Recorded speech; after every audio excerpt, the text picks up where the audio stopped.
हम डिस्कस कर रहे हैं जो आपका माइनर टेस्ट था वो वाला पेपर। इसके साथ में लिंक भी कर दूंगा इस वीडियो के साथ, आपके पास टेस्ट है भी। Question number 1, maximum lateral displacement of a ray of light incident on A slab of thickness T is. देखो ये एक रे ऑफ लाइट है जिसकी थिकनेस है टी, इस पे कोई लाइट रे इंसिडेंट हुई, यूं ये इस पे कोई लाइट रे इंसिडेंट हुई और नॉर्मल के साथ जो इसका एंगल है वो हमने बोला एंगल ऑफ इंसिडेंस आई। ये रे नॉर्मल के साथ किसी एंगल पे टुवार्ड्स द नॉर्मल बेंड हुई होगी, क्योंकि बाहर एयर है और अंदर रिफ्रैक्टिव इंडेक्स ग्लास का कुछ भी एन है वो ज्यादा होगा।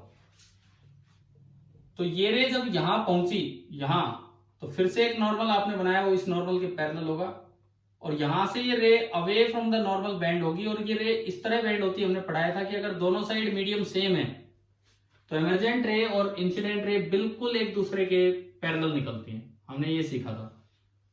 And this is the lateral shift S. पढ़ा हुआ है ना आपने कि लेटरल शिफ्ट होता क्या है, ठीक है।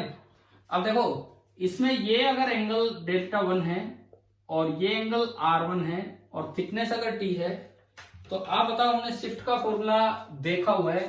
शिफ्ट का फॉर्मूला क्या होता है? T sin delta 1 upon cos T sine of delta 1 upon cos of R1। अब ये हमसे चाह रहा है कि भाई शिफ्ट मैक्सिमम वो पूछना चाह रहा है।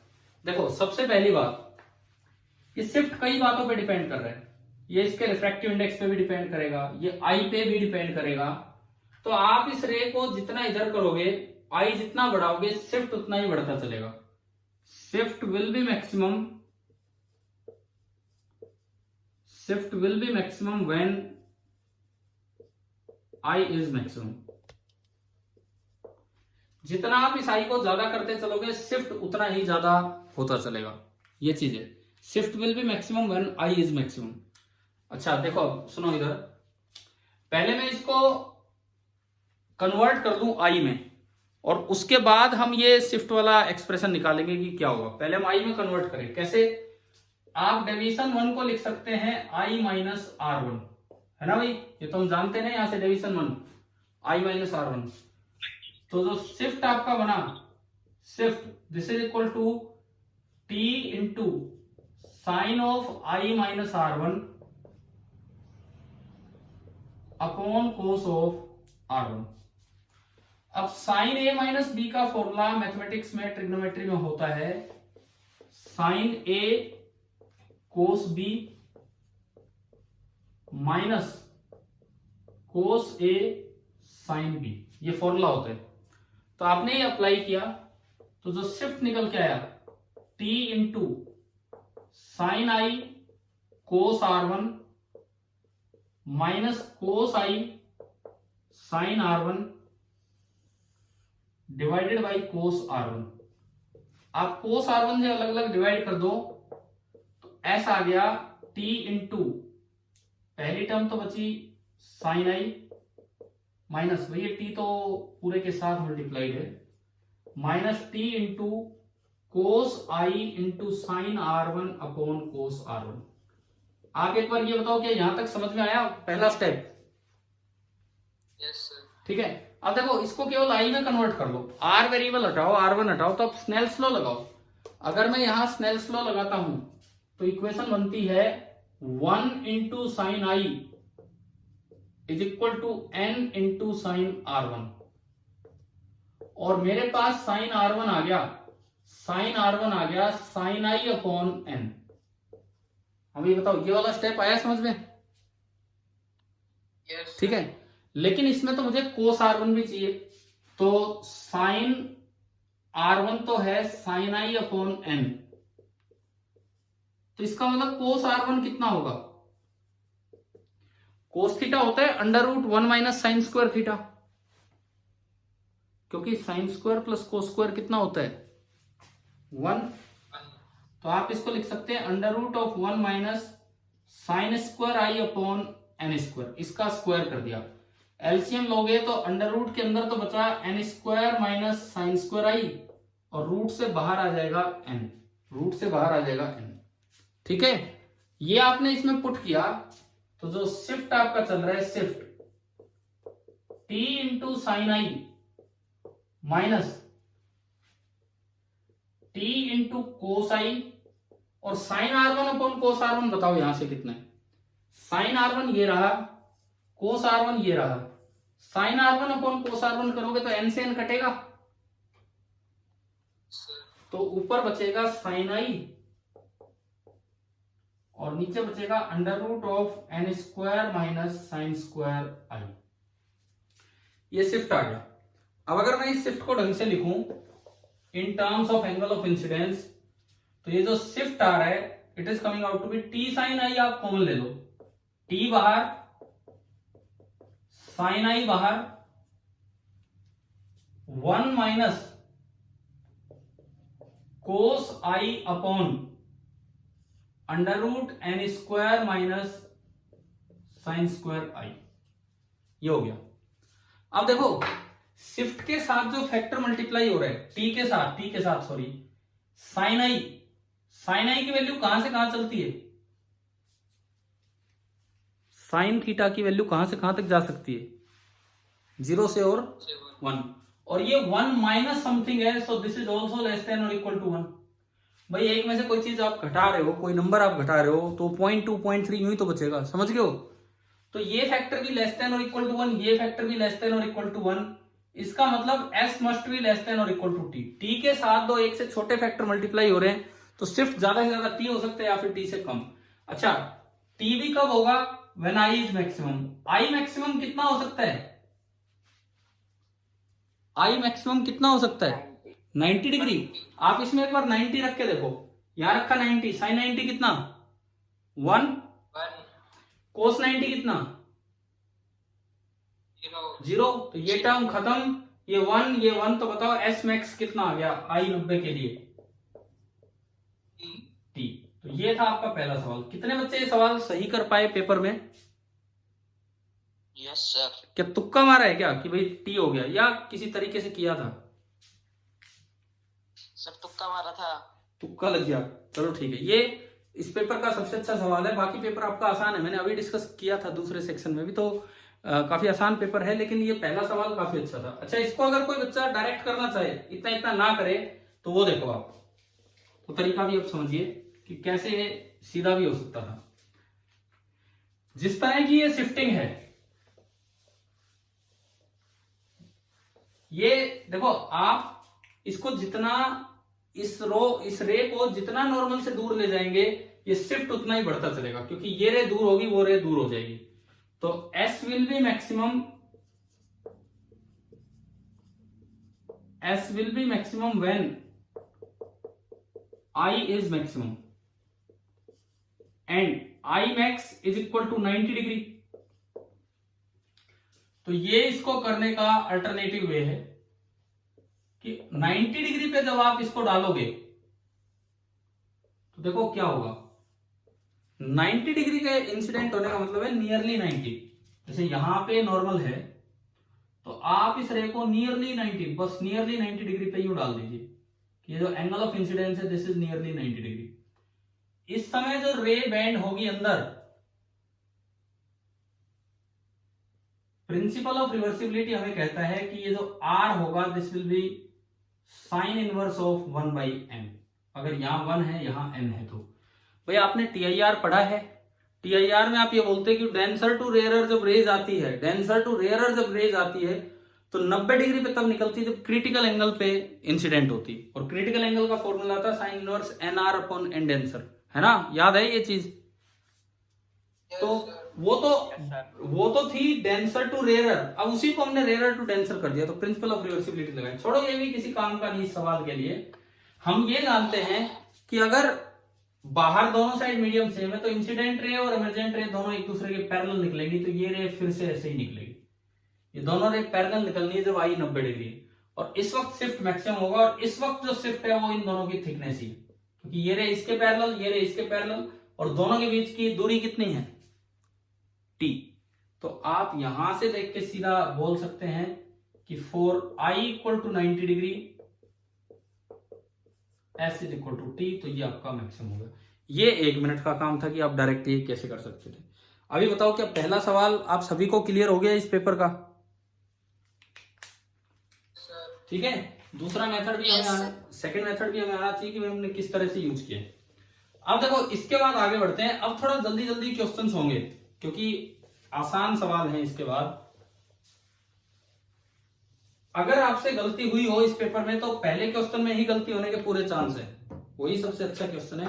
Second, phenomena of mirage formation is due to, किसकी एप्लीकेशन में हमने मिराज पढ़ा था? TIR, तो देखते ही हो जाएगा, TIR, total internal reflection. Third, when A ray of light enters a glass slab from air, एक ग्लास स्लैब है, एक ग्लास स्लैब है, क्वेश्चन नंबर थर्ड हम देख रहे हैं। एयर से लाइट इसमें आती है, पहली बात क्या फ्रीक्वेंसी पे कोई फर्क पड़ेगा? फ्रीक्वेंसी तो सोर्स पे डिपेंड करती है, फ्रीक्वेंसी केवल और केवल सोर्स पे डिपेंड करती है, तो उस पर कोई फर्क नहीं पड़ने वाला है। स्पीड, एयर में स्पीड मैक्सिमम होती है और ग्लास में स्पीड कम हो जाती है, कोई मीडियम के अंदर जाएगी तो स्पीड कम हो जाएगी। तो वेवलेंथ पे पूछा है, फ्रीक्वेंसी पे तो कोई फर्क नहीं पड़ा, सी ऑप्शन गलत हो गया। अब देखो लैम्बडा बराबर होता है, वेवलेंथ डिक्रीजेस, हाँ, लैम्बडा बराबर v बाई न्यू, न्यू तो सेम है ग्लास में जाने पे, और जो v है वो डिक्रीज कर गया है, न्यू सेम है और v डिक्रीज कर गया है, इसका मतलब लैम्बडा भी डिक्रीज कर गया है। और वैसे यार ये ना मैंने आपको शायद कभी जब पढ़ाया था शुरू में तो बना के भी दिखाए थे कि ये छोटी वेव हो जाती है, बनाया था ना शायद ऐसा। Yes sir. तो ये देख, अगर इतना भी ना सोचते तो डायग्राम दिमाग में आना चाहिए था। Next question number fourth, lens maker formula पे बेस्ड ये question, focal length of a lens is, कि ये कैसे वेवलेंथ पे डिपेंड करती है, या विबग्यो और सबके लिए सेम होती है। तो ये भी आप पढ़ चुके, क्रोमेटिक एब्रेशन नाम से पढ़ा था आपने, क्रोमेटिक एब्रेशन, कि अगर व्हाइट लाइट आती है तो सबसे पास आपको पता है वॉयलेट, इंडिगो, ब्लू, और ये इस तरह से कलर्स फैल जाते हैं। मैंने ब्लू और रेड का कंपैरिजन आपको पढ़ाते समय बताया था। तो बताओ कौन सा फोकस सबसे पास है? वॉयलेट, और रेड का फोकस सबसे दूर है। लेंस मेकर फॉर्मूला से हमने ये चीज प्रूव की थी, तो जो इसका आंसर आया maximum for red and minimum for violet. हो सकता है आपके दिमाग में ये डायग्राम भी हो, क्या ये पढ़ा था कि नहीं हमने ये वाला डायग्राम? Yes sir. और मैंने तो कलर भी वही यूज किए थे, ब्लू वाले से यहाँ दिखाया था और रेड वाले से वहां, तो शायद उससे भी हो जाता। शायद सही करके आए होंगे आप ये सवाल। क्वेश्चन नंबर 5 पे हम आते हैं, 5वां सवाल। देखिए, a ray of light deviates at 90 degree, question number 5, angle of deviation आपको दे दिया 90 डिग्री है। After suffering reflection from a plane mirror, एक प्लेन मिरर से रिफ्लेक्ट होने के बाद जो डेविएशन हुआ वो 90 डिग्री है। तो भाई मिरर में तो रिफ्लेक्शन का क्या फॉर्मूला होता है डिग्री में? 180 degree minus 2i, pi minus 2i radian, है ना, याद है ना? Yes sir. तो एंगल ऑफ इंसिडेंस पूछा है, केवल एंगल ऑफ इंसिडेंस पूछा है, तो ये इसमें पुट करते आप 90 degree is equal to 180 degree minus 2i, तो यहां से 2i आ गया 90 डिग्री, एंड यहां से जो एंगल ऑफ इंसिडेंस आया it is coming out to be 45 degree. तो ये भी एक बहुत आसान सवालों में से एक है। तो ये आपका हो गया सवाल नंबर 5। ठीक है, आगे बढ़ते हैं हम क्वेश्चन नंबर 6 की तरफ चलते हैं। क्वेश्चन नंबर 6, यार ये ना क्लास में करवाया हुआ है, कभी आज नहीं, मतलब रिसेंटली नहीं, जब स्टार्टिंग हुई थी प्लेन मिरर की उस समय। Two mirrors are inclined at an angle theta, 11 image बनी है। अरे 11 वाला ही तो हमने लिया था, 30 डिग्री वाला लिया था कि नहीं? और एक एक इमेज हमने तो इसमें पूरा लेक्चर दिया था, एक एक इमेज आपने लोकेट की थी कि कहाँ है ना, ध्यान है वो? Yes sir. तो ये 11 दिखते ही सीधा दिमाग में आना चाहिए था कि थीटा कितना होगा वहां पे, 30 डिग्री। हो गया या कोई डाउट है इसमें 6th में? Yes sir. देखो 6th में एक डाउट क्या आ सकता है कि भाई दो तरह के फॉर्मूले हैं, या तो नंबर ऑफ इमेजेस होती हैं 360 बाई थीटा, या फिर नंबर ऑफ इमेजेस होती हैं 360 बाई थीटा -1। आप दोनों लगा के देख लेते। इमेज बनी है 11 is equal to 360 by theta -1, तो 360 by theta is equal to 12, so theta is equal to 360 degree by 12, यानी कि थीटा कितना आया 30 डिग्री। या फिर आप दूसरा फॉर्मूला लगा लेते, 11 is equal to 360 degree by theta, तो यहां से थीटा आता है 360 डिग्री बाई 11, यानी कि theta is slightly greater than 30 degree, slightly greater than. तो क्या ऑप्शंस में कहीं 30 से थोड़ा सा बड़ा कोई और ऑप्शन है? ये ऑप्शन दिए हैं 30, 45, 60 और 90। तो क्या कोई 31, 32 का भी ऑप्शन दिया है क्या इसमें? नहीं दिया, तो इसलिए ये वाला केस रिजेक्ट हो गया और ये हो गया, क्योंकि फॉर्मूला तो भाई ये भी हो सकता था, ये भी तो डिपेंड करता है कौन सा केस है, परंतु ऐसा कोई ऑप्शन ही नहीं है, तो इसलिए बड़ा क्लियर था कि आपको वो लेना था। और वैसे इतना सोचा भी नहीं होगा आपने, क्योंकि ये क्वेश्चन आपने किया हुआ था पहले सेम 30 डिग्री वाला ही, तो उससे वैसे ही हो जाता। क्वेश्चन नंबर 6 आपका हो गया है, 6 था ये।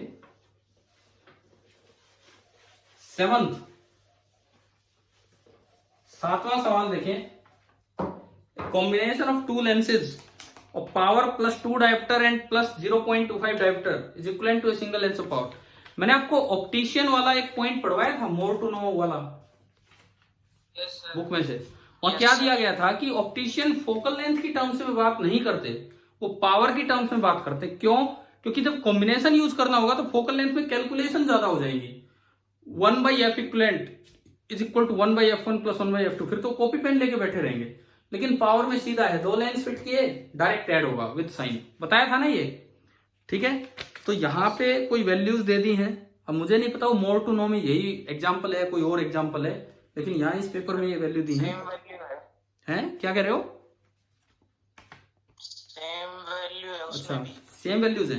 तो एक 2 डायोप्टर का लेंस और एक +2 5.25 का, तो दोनों का सम करेंगे। अब भाई अगर कोई सम में ही गलती करी है, क्योंकि इस ऑप्शन ने ऐसे ही दे रखे हैं, 4.5 भी दे रखा है, 4.25 भी दे रखा है। ऐसा भी हो सकता है कि बनाने वाले टीचर ने, जिसने भी पेपर बनाया होगा, वैल्यूज इस तरह से ऑप्शंस में दिए कि बच्चे को कॉन्सेप्ट आते हुए भी हो सकता है वो कहीं गलती कर जाए एडिशन में, फटाफट एडिशन में। तो 2 और 0.25 का होगा 2.25, ये लास्ट ऑप्शन है सर, ठीक है। क्वेश्चन नंबर 9, देखो हमने बात की है, पहले बात की है कि जो ऑयल होता है, और ये भी मोर टू नो से ही है, एनसीईआरटी के मोर टू नो में इस तरह के पॉइंट्स दिए हुए हैं कि जो टर्पेंटाइन ऑयल है, चाहे उसकी मास डेंसिटी वाटर से कम है, लेकिन जो उसकी ऑप्टिकल डेंसिटी है, मतलब रिफ्रैक्टिव इंडेक्स, वो वाटर से ज्यादा है। तो इन्होंने एक ऐसा एग्जांपल लिया, ये एक बीकर है, इसके अंदर नीचे भरा हुआ है वाटर, उससे ऊपर है टर्पेंटाइन,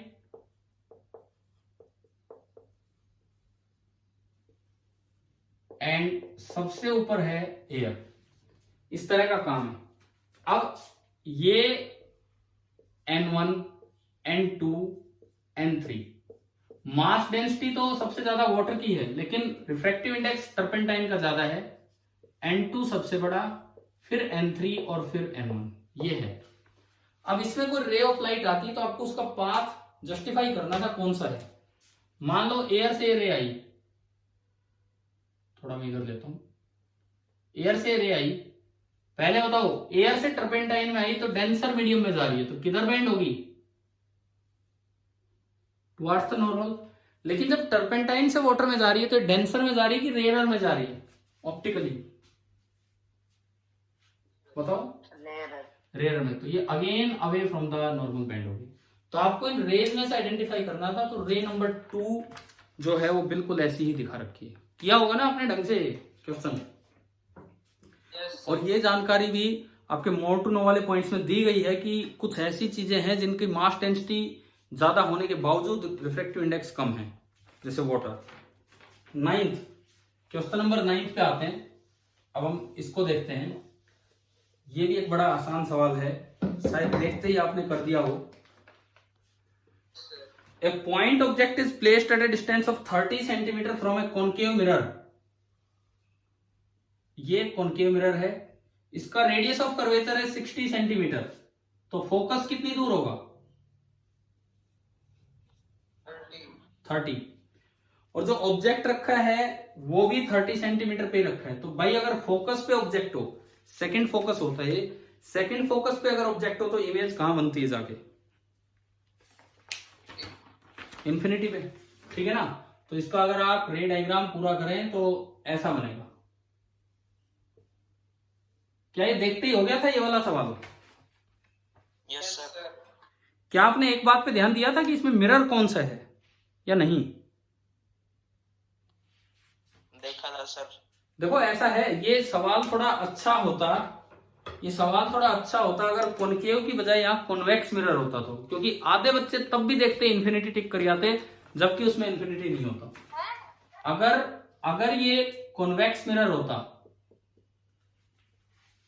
तो उसका फोकस तो 30 डिग्री उधर होता, 30 सेंटीमीटर उधर, उसका फोकस तो 30 सेंटीमीटर उधर होता, लेकिन ऑब्जेक्ट रखा होता यहां 30 सेंटीमीटर। क्या अब फोकस पे रखा ऑब्जेक्ट? तो अब जो रेज हैं ये टकरा के और फैलती है तो डाइवर्जिंग मिरर है और इमेज कहीं यहां बनती। इस केस में तो आपका डायरेक्ट आंसर आ गया v टेंड्स टू इंफिनिटी। लेकिन अब जो मैं बता रहा हूं उस पर ध्यान दो, कभी यही सवाल फिर आ जाए और अगली बार कॉन्वेक्स मिरर आए तो आपको यहां से सॉल्व करना था। u माइनस 30 f प्लस 30 और अब आप v निकालते 1/v, मिरर है तो plus 1/u is equal to 1/f। तो 1/v ये माइनस हो गया इज इक्वल टू 1/30, ये दोनों जाके जुड़ के डबल हो गया तो 1/15। तो v आया प्लस का 15 सेंटीमीटर।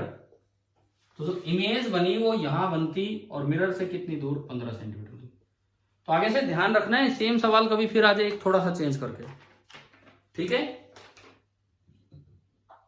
अब भी हो सकता है कुछ बच्चों ने मिरर के नाम पे ध्यान ना दिया हो, मैं फिर कहता हूं ठीक है कुछ ने दिया होगा, लेकिन कुछ बच्चे अभी भी हो सकता है बस फटाफट इन्फिनिटी लगा गए हो।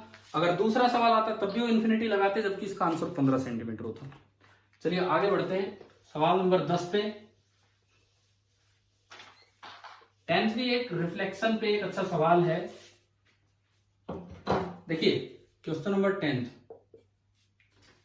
An object 4 centimetre in size is placed at 25 centimeter in front of a concave mirror। ये एक concave mirror है और फोकल लेंथ 15 सेंटीमीटर, तो इसकी फोकल लेंथ है -15 सेंटीमीटर। इस तरह से साइन के साथ आपको रखना है। ऑब्जेक्ट रखा है 25 सेंटीमीटर पे। तो देखो ऑब्जेक्ट ना तो फोकस पे है ना सेंटर पे है, क्योंकि फोकस तो होगा 15 सेंटीमीटर दूर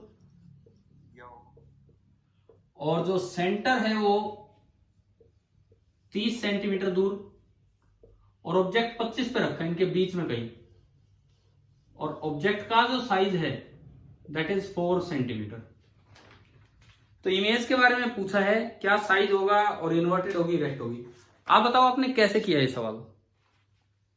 पहले भी निकाल लिया, फिर मैग्निफिकेशन निकाल लिया और फिर उससे साइज निकाल लिया, है ना। इतना करने की जरूरत ही नहीं थी, कुछ भी करने की जरूरत नहीं थी। सुनो आप इधर सुनो, क्या हमें इमेज और ऑब्जेक्ट का चलना चलाना आता है? आता है ना। तो हमें पता है जब ऑब्जेक्ट सेंटर से आगे इधर रहता है तो इमेज फोकस से सेंटर पे रहती है, जब ऑब्जेक्ट सेंटर पे आता है तो इमेज भी सेंटर पे, और जब ऑब्जेक्ट सेंटर से आगे चला जाता है तो इमेज कहां हो जाती है? इधर होगी, और इमेज दूर है तो बड़ी होगी, पता है ना। तो इसका मतलब एक चीज तो हम जानते हैं कि इस केस में जो इमेज बनेगी वो इन्वर्टेड बनेगी एंड एनलार्ज बनेगी। इन्वर्टेड बनेगी एंड एनलार्ज बनेगी। एक ही सिंगल ऑप्शन था जो इन्वर्टेड एंड एनलार्ज था। आपको कुछ करने की भी जरूरत नहीं थी, कोई कैलकुलेशन करने की जरूरत नहीं, टाइम सेविंग टेक्निक होती है और कुछ नहीं। तो ये कहता है ऑब्जेक्ट का साइज है 4 सेंटीमीटर, इमेज इन्वर्टेड दो ही ऑप्शंस में है, ए और सी में। अब ए में कहता है कि जो इमेज का साइज है वो 8/3 सेंटीमीटर है। 8/3 4 से छोटा है कि बड़ा है? छोटा, तो ये तो बन ही नहीं सकती।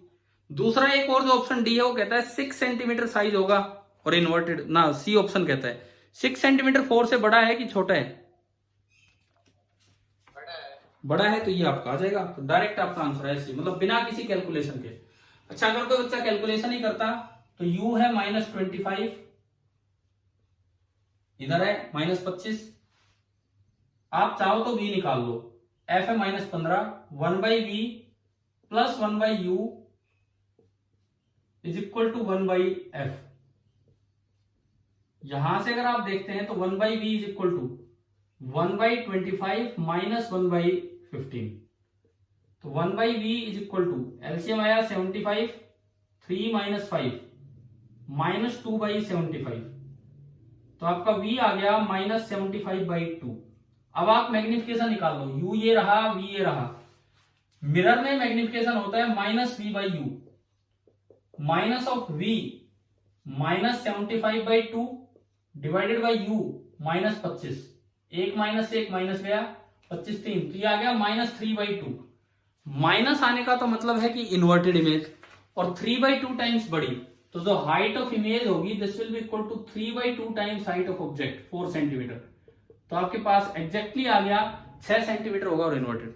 परंतु क्या ये सवाल आपको डायरेक्ट नहीं दिख जाना चाहिए था? बताओ, अगर ऐसे 4 ऑप्शंस हो तो। समझ में आया? तो इस तरह से भी ध्यान रखा करो ऑप्टिक्स में। चलिए, ये आपका हो गया क्वेश्चन नंबर 10th। अब हम आते हैं क्वेश्चन नंबर 11th पे। 11th में क्या है देखो,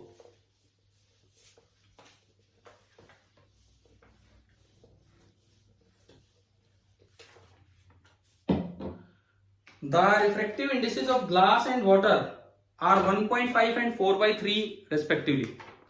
क्वेश्चन नंबर 11th, ग्लास का रिफ्रैक्टिव इंडेक्स है 1.5 एंड वाटर का है 4/3।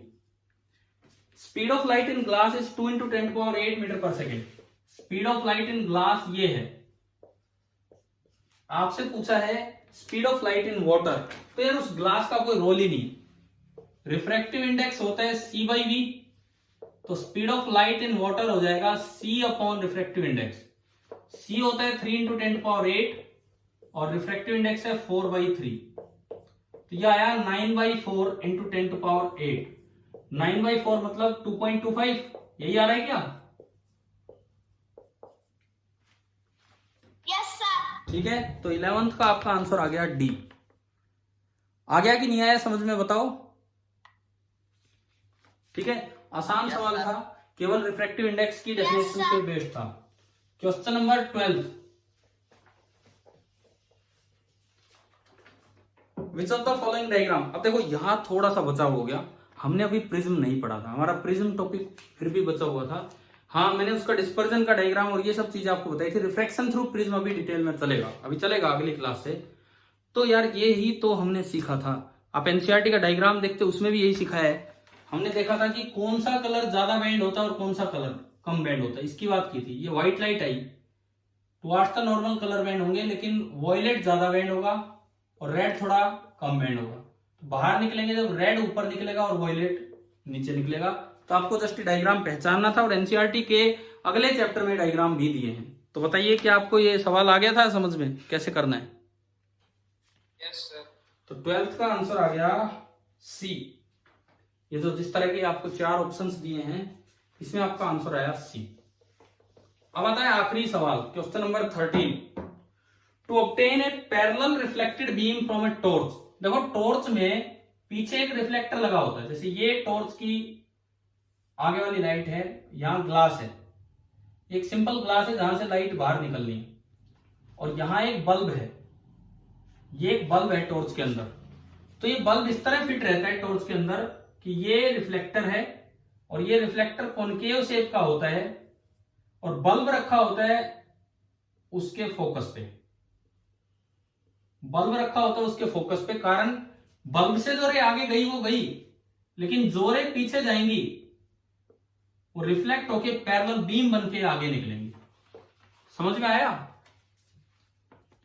तो इन्होंने यही बोला है, पैरेलल रिफ्लेक्टेड बीम आप चाहते हो टॉर्च से, तो जो रिफ्लेक्टर ऑफ द टॉर्च है वो कैसा होना चाहिए? तो कैसा होना चाहिए? कॉनकेव। क्या ये सही करके आए थे आप ये वाला सवाल, कॉनकेव वाला?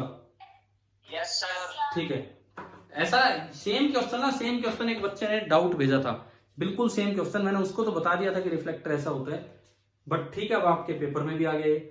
और चलो पेपर हमारा डिस्कस हो चुका है।